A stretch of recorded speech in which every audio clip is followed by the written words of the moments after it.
Good morning. Myself, Dr. Anil Kumar, Associate Professor of Geography, PTNRS Government College, Rohtak. आज का जो हमारा topic है महासागरीय जल का घनत्व। किसी पदार्थ का घनत्व उसके प्रति इकाई आयतन में उसका द्रव्यमान होता है, जिसे ग्राम प्रति घन मीटर में प्रदर्शित किया जाता है। परंपरानुसार समुद्र के जल के घनत्व को किलोग्राम प्रति घन मीटर में व्यक्त किया जाता है। समुद्र विज्ञान में घनत्व को आपेक्षिक घनत्व के रूप में प्रयोग में लाया जाता है। ज्ञातव्य है कि शुद्ध जल का अधिकतम घनत्व 4 डिग्री सेल्सियस पर प्राप्त होता है, जबकि समुद्र के जल का अधिकतम घनत्व अपेक्षाकृत निचले तापमान पर प्राप्त किया जाता है।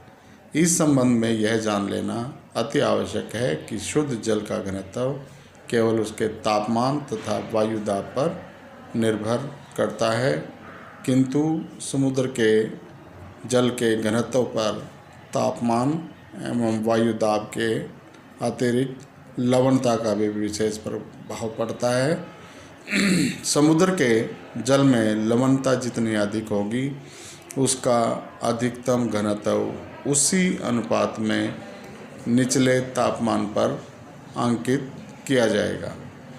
यदि खारेपन की मात्रा 24.7 अथवा इससे अधिक है, तो ऐसी दशा में तापमान के घटने के साथ साथ समुद्र जल का घनत्व बढ़ता जाता है और हिमांक तापमान पर पहुंचकर घनत्व में होने वाली वृद्धि रुक जाती है। समुद्र के जल के जमने से इस तथ्य का विशेष महत्व है। इस प्रकार यह स्पष्ट है कि निश्चित तापमान और वायु दाब के बावजूद यदि लवणता में अंतर हो, तब निश्चय ही समुद्र के जल के घनत्व में भी अंतर होगा। महासागरीय जल के घनत्व को नियंत्रित करने वाले कारक, सबसे पहला कारण इसमें तापमान है। समुद्र के जल के घनत्व पर तापमान का सबसे अधिक प्रभाव पड़ता है। यही कारण है कि समुद्र के स्थायी जल के घनत्व और उसके तापमान के वितरण की विशेषताएं लगभग समान होती हैं। तापमान अधिक होने पर घनत्व कम, तापमान कम होने पर घनत्व अधिक होता है।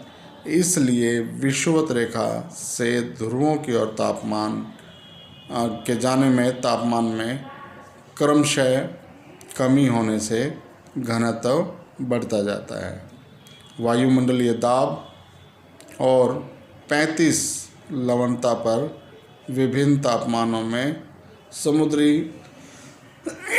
जल का घनत्व भिन्न भिन्न होता है। दूसरा है लवणता। समुद्री जल के घनत्व को नियंत्रित करने वाला दूसरा महत्व कारक लवणता है। किसी निश्चित तापमान पर लवणता में वृद्धि के फलस्वरूप घनत्व में वृद्धि अंकित की जाती है। जैसा कि हम जानते हैं, शुद्ध जल का घनत्व 4 डिग्री सेल्सियस तापमान पर 1 ग्राम घन सेंटीमीटर होता है। जब शुद्ध जल में नमक घोल दिया जाता है, तब उसमें नमकीन जल के कारण जल के घनत्व में वृद्धि हो जाती है, और क्योंकि नमक जल से भारी होता है, तो समान तापमान पर समुद्र का जल शुद्ध जल से भारी होने के कारण सदैव नीचे रहता है और शुद्ध जल उस पर तैरता रहता है। इस प्रकार स्पष्ट हो जाता है कि लवणता की मात्रा में वृद्धि के फलस्वरूप समुद्र के जल के घनत्व में भी वृद्धि होती है।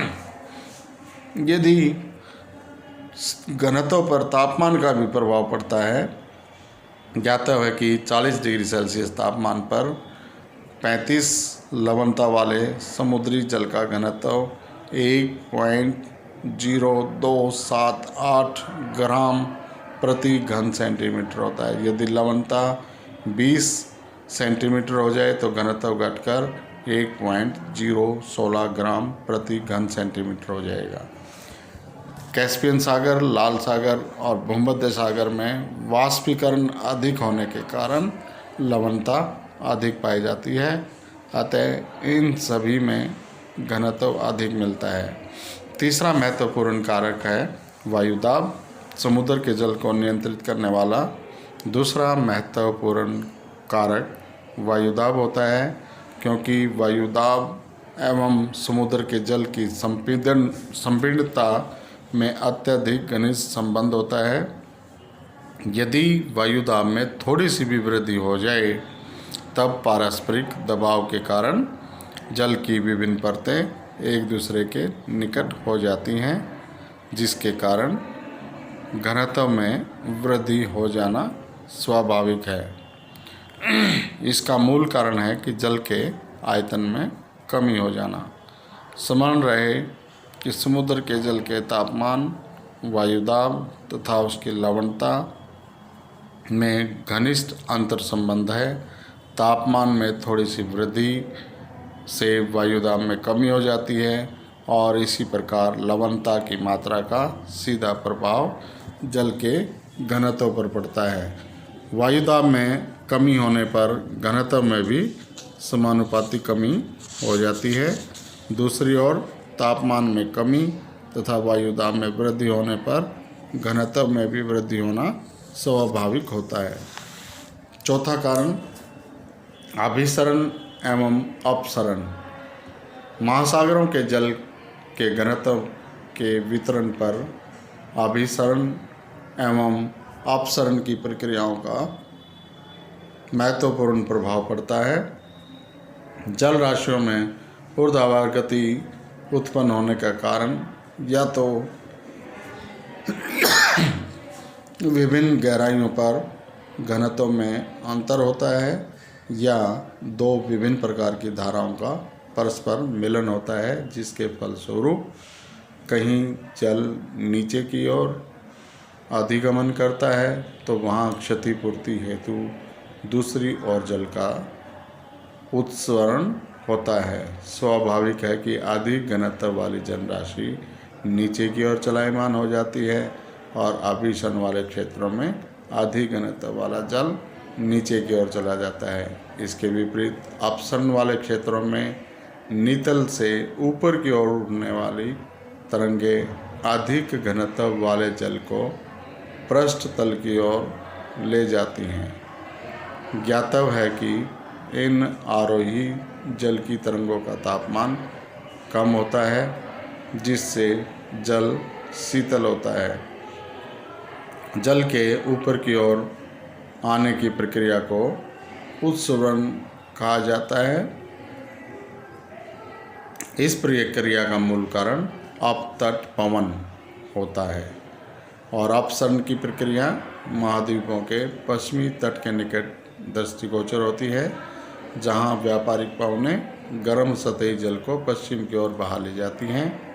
इस प्रकार पछुआ हवा की पेटी में महाद्वीपों के पूर्वी तट पर यह प्रक्रिया देखी जाती है। अन्य गौण कारक।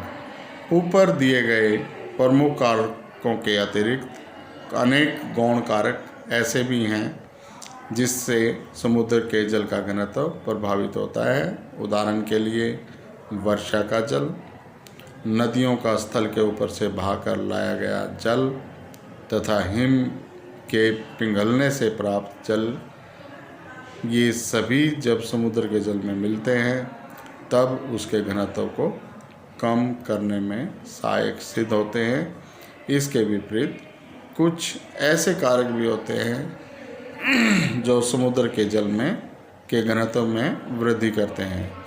समुद्र की सतह से होने वाला वाष्पीकरण समुद्री जल का विभिन्न कारणों से होने वाले शीतलन तथा हिम बनने की प्रक्रिया के फलस्वरूप समुद्र के जल में के घनत्व में वृद्धि होती है।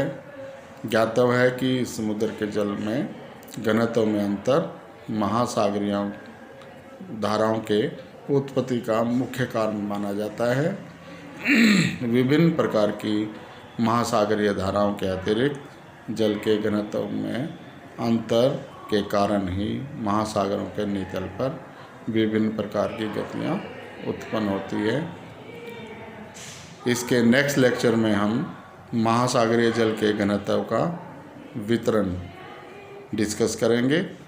Thank you very much.